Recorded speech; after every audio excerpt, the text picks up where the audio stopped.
day 4, and it is raining a lot. It's been raining all night. Really regretting not bringing that pack rain cover now. There's a couple things I'm worried about. All those boulders that I passed on the way in here, saying, oh, I'm glad it's not wet. So that might be a little scary. There were some parts of the trail yesterday that were pretty narrow, but I was glad it was dry, and I'm gonna have to be really careful there. But at the same time, they're like next to rock slopes, so I'm a little worried about rock fall. My stuff, I need to make sure it doesn't get wet somehow. I did bring a garbage bag for my sleeping bag, because if my down sleeping bag gets wet, then I'm in for a real miserable time. I didn't bring the rain cover because I saw there was some rain on the forecast, but I didn't think it would last so long. Well, I have my raincoat, which is covering my pack out now on the pole that they have to put your packs on so rodents don't get into them.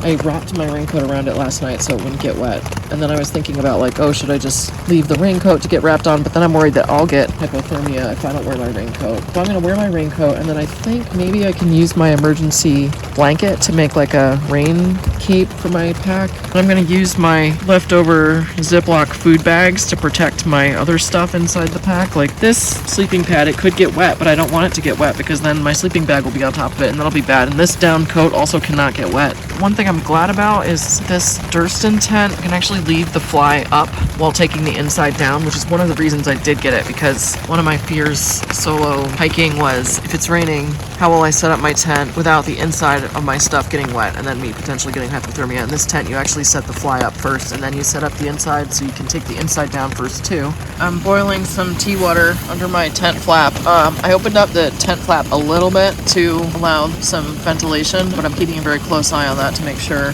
I don't get the fire near my rain fly. I brought my food in, which feels really weird and wrong. I figured it was better to have the food inside here for a few minutes so I can kind of get reorganized than try to do it out there and have everything get flooded. Anywhere I step just turns into a mud puddle. I brought my pack here under the fly. I'm gonna try to get things packed up under there. I've reshuffled some of my food bags so that I can put things like my sleeping pad is now in one of the bags. I have some bags reserved for my puffy coat, which I'm currently wearing. I'm gonna use 2 of the bags to put the tent itself and the rain fly in. I'm not really sure how I'm gonna fold up the interior of the tent without it getting muddy because it's super muddy underneath. I don't know how that's gonna go, but at least if I have a bag for each one, hopefully it'll prevent them from getting my other stuff wet and muddy. Yeah, it's gonna be kind of a difficult experience. It would be nice if I could just hang out in the tent today, but I can't. I have to go hike to Bright Angel, which is where I have my next permitted night, and that's gonna be a 7-mile hike in the rain.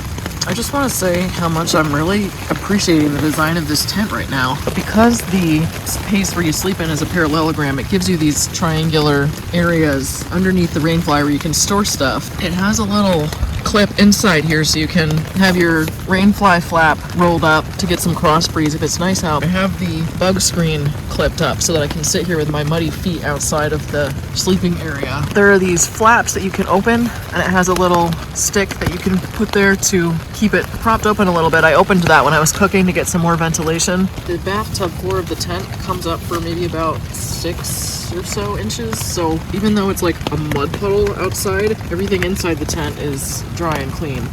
This is quite the storm we have here, so I'm going to be brief, and I probably will not be filming much today because I do need to pay attention to the trail and make sure I don't slip and fall, which could be very bad. I've covered my pack in the emergency blanket that I have, which seems like it's going to be a good rain cover. I just have to figure out how I'm going to attach it. I'm just going to now put my tent away and get going.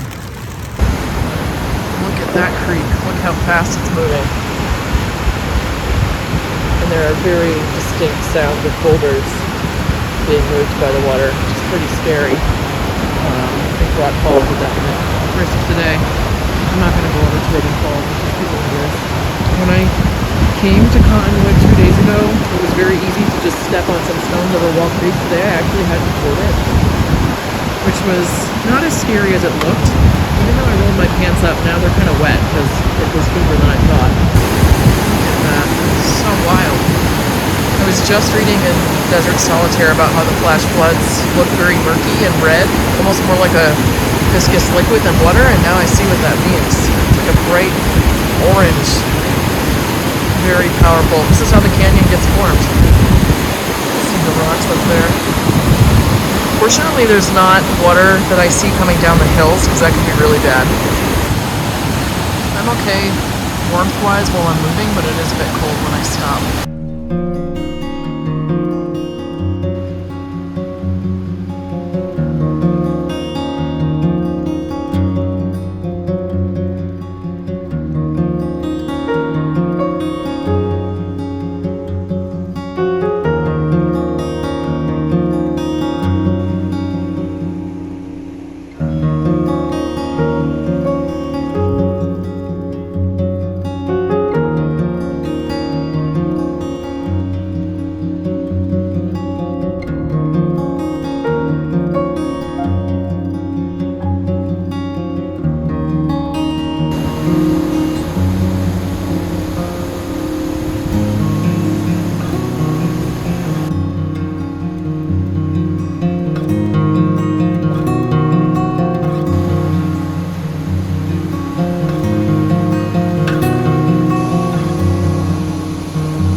bridge I filmed myself walking over a few days ago.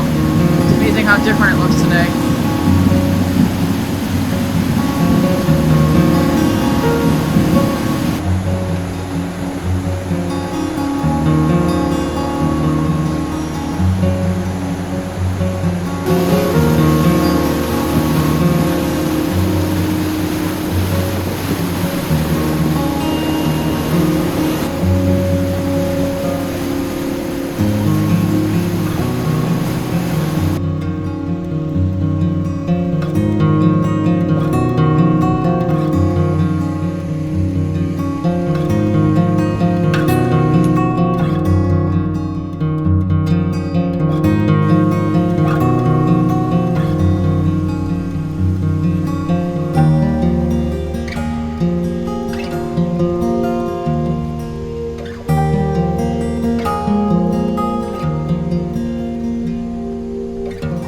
So I'm at Bright Angel. I got going really late this morning. I left my campsite at Cottonwood at 10 o'clock because it took me such a long time to pack up my gear and my clothes and food with all the rain situation. It's about 2:30, so it took me about 4.5 hours hike. I think I took fewer breaks and did fewer film clips than when I was going up, which is why it took me longer the first time. And I was just, taking my time more because it was sunny and nice. It's still a little drizzly. I was hoping it would be sunny by the time I got here so I can dry out my tent. So I guess I'll unpack the tent fly and see how that's looking. And then I may just have to set up my tent as it is and try to kind of dry it off with my, well, I don't really have a towel. With my clothes maybe that are already sort of wet, and then just get into my silk underlayers to warm up a little. This was my pack setup. I used some hair ties and some rope that I had to attach the emergency blanket to the backpack. It held up pretty well, except it did rip at the bottom. I'm kind of surprised by it. I thought these blankets were supposed to be tougher than that. But I think it seems like it served as a decent rain cover.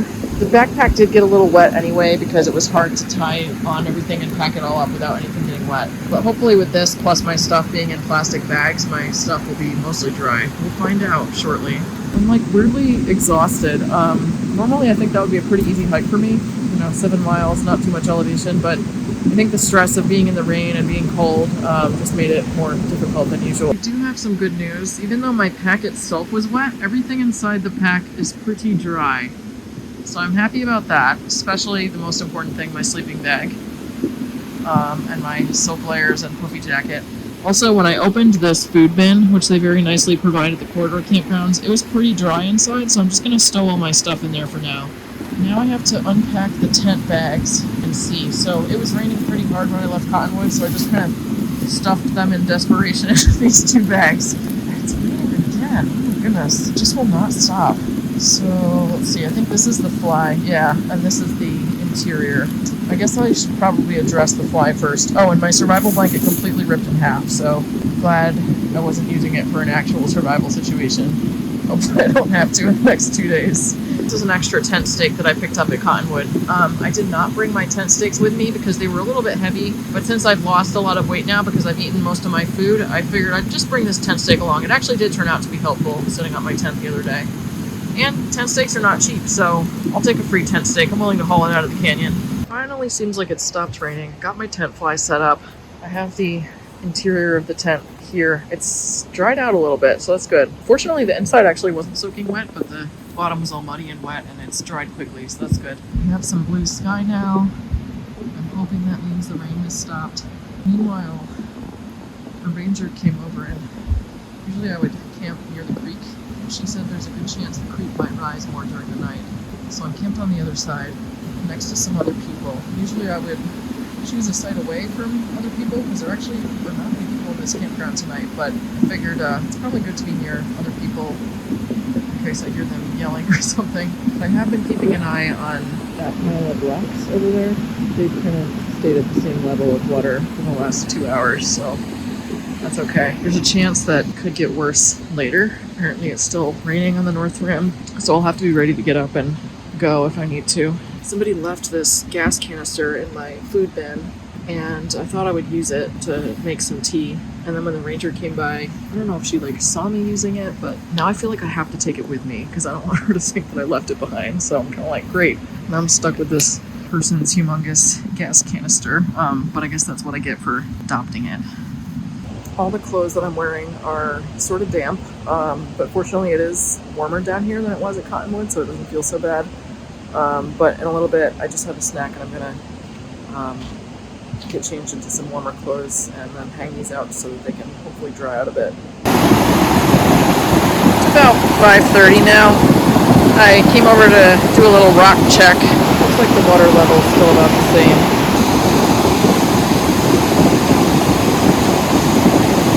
It's really crazy. It almost sounds like thunder, the boulders being moved by the water.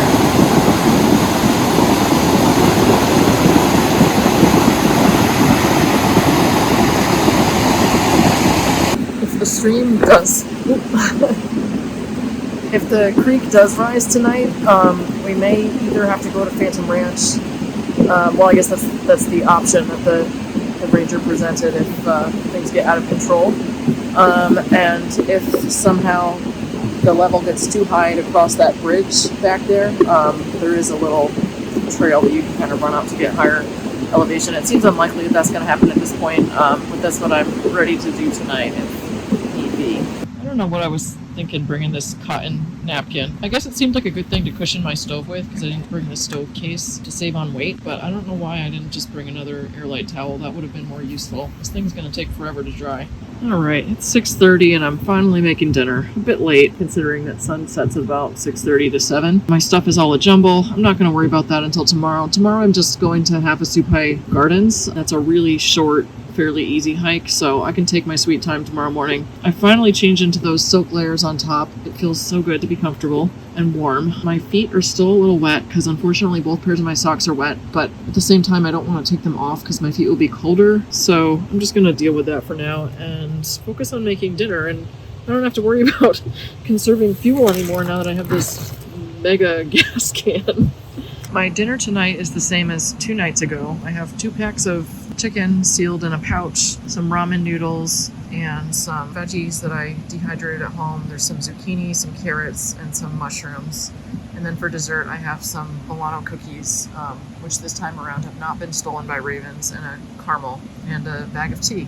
Mixed feelings about the giant gas canister. On one hand, I was proud of myself for bringing only this little one. This is the one I brought for size comparison. On previous trips, it's been very tempting to get the big one, and I've done that before on trips with my husband, but we never end up using the whole thing. I controlled myself. I went with the little gas canister. I feel that now I was witnessed using this, I need to carry it out because I really don't want someone to think that I left it behind, which I'm a little bit annoyed about that the other people left it. That's sort of irresponsible. On the other hand, I guess somebody has to carry it out, so it might as well be me. And I will be cooking on the ground. They don't want you to cook on the tables in case you knock something over and hurt yourself. Here's my chicken stew.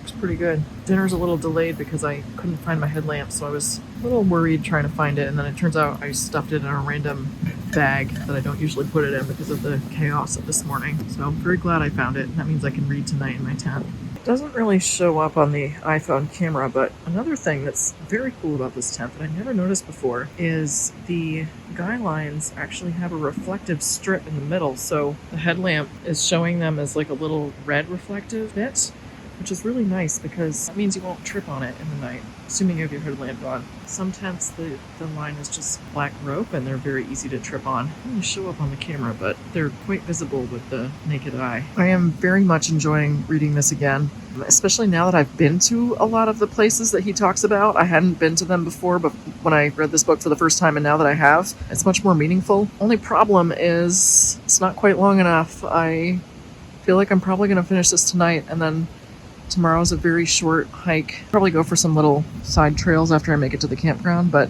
I kind of wish I brought more reading material. I didn't expect how much I was going to read on this trip.